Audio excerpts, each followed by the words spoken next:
Welcome to Muddy River News this week. I'm Bob Goff. My guest today is Emily Trevathen with the Douglas Community Services Center. Welcome.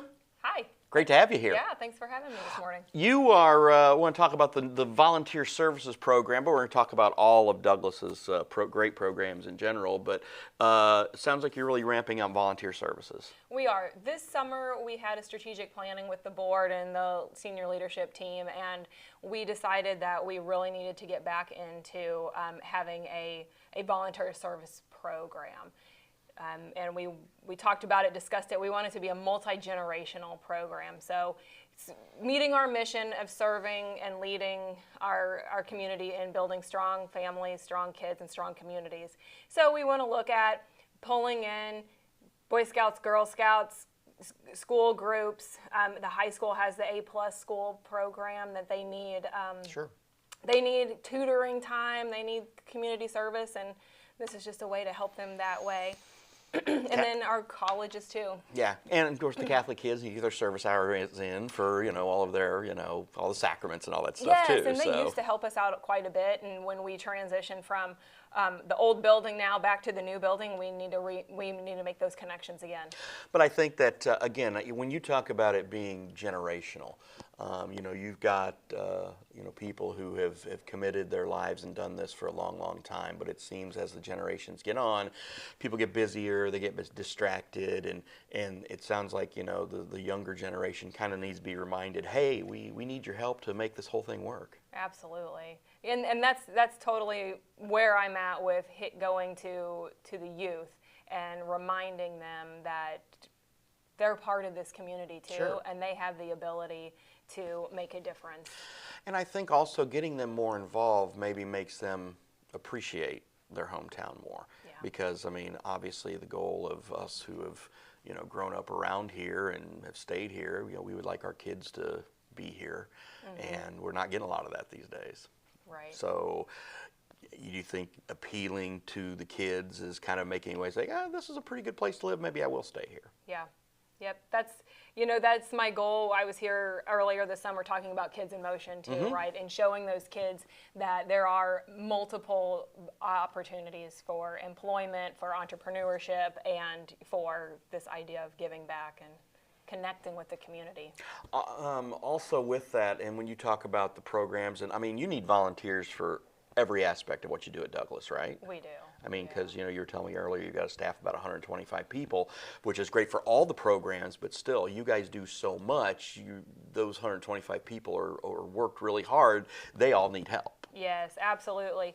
So our food pantry thrift store is almost 100% run by volunteers, and we have a food pantry thrift store manager that's there to kind of oversee that. But otherwise, the volunteers are the people who are doing the work. Yeah. And so we need that. We have our seasonal programs that is coming up as Toys for Tots, yep. And we always look for volunteers. And again, that can be the multi-generational approach too, getting kids in to count toys and find out what kind of happens behind the scenes, and then having people there to be there the day of distribution.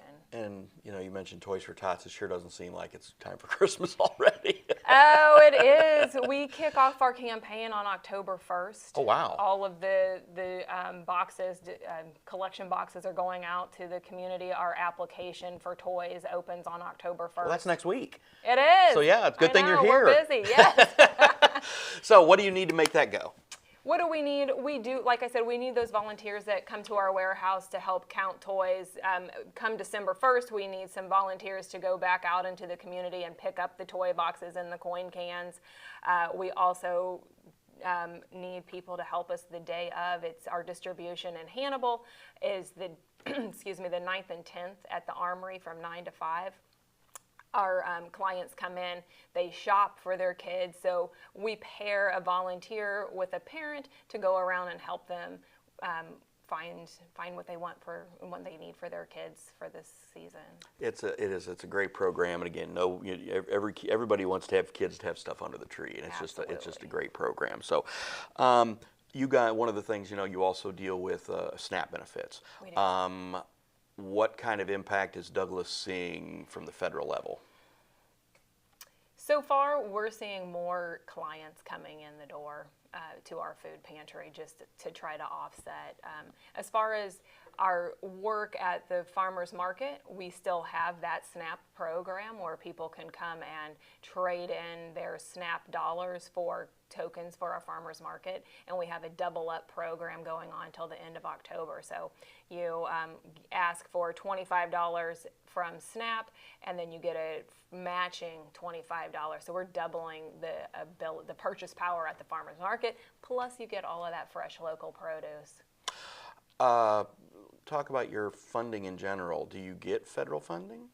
We have federal funding in a variety of different programs. And how is that funding stream right now, I guess is what I'm asking. Right now we're kind of waiting for September 30th to roll around, also next week, to be confident but we are going forward with all the programs that we currently have grants for. Our Head Start is a federally funded program. We're in 8 counties with Head Start. That's where the majority of those staff are coming. Yeah. And like you acknowledge that they're very hardworking staff, have a lot of love for the kids, so we are continuing to advocate for this program in all the ways that we can. Well, it sounds like next week's a pivotal week for you guys in a lot of areas. It So, sure is. well, I'll tell you what, whatever you guys need, again, we understand, how important Douglas has been to the community for a long time. We talked earlier off camera about the new facility, and not so new facility. You've been there for a year, but it's nice, and right there where the clinic used to be, and it has allowed you guys to probably operate a lot more efficiently.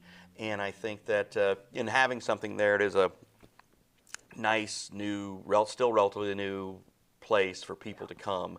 And you always start out, you get this, and you think you've got plenty of space, but you fill it up pretty quick. Right, we have filled it up pretty quickly, and yes, it is a nice place for our clients to be able to come. Nice, clean, bright. I've said that before on air somewhere. But we also have a community room that's available for people in the community to utilize as a place to hold meetings pretty much during our operating hours, Monday through Friday, 8 to 4:30, but it is open for community events. All right. Well, Emily, like you said, anytime Douglas needs anything, just reach out to us and we'll help you. Always help you guys get the word out. Yeah, great. Can I add one more thing? Of course. Tomorrow from noon to 4, we're having our Burgers and Brews Festival at the Wyman's Pavilion in Hannibal. This is a fundraiser that our board is doing for the Foundation Scholarship, and that scholarship goes towards helping non-traditional students that are going straight into the workforce, maybe going to a trade. It's a really great scholarship that we are proud to offer. Well, as we are recording this on Friday and going to run this Saturday morning, that means that event's today. Oh, okay. Well, there we go. Just to let everybody know, make it clear. Saturday. Saturday, as you're watching this, Yes. as we post it. So, and again, it's beer, it's brats, it's have fun. Yeah. So, right? Yeah. All right. Well, hey, again, thanks again. You guys need anything, just let us know. Okay. Thanks so much. All right. That's all the time we have for now. I'm Bob Goff. We'll see you later.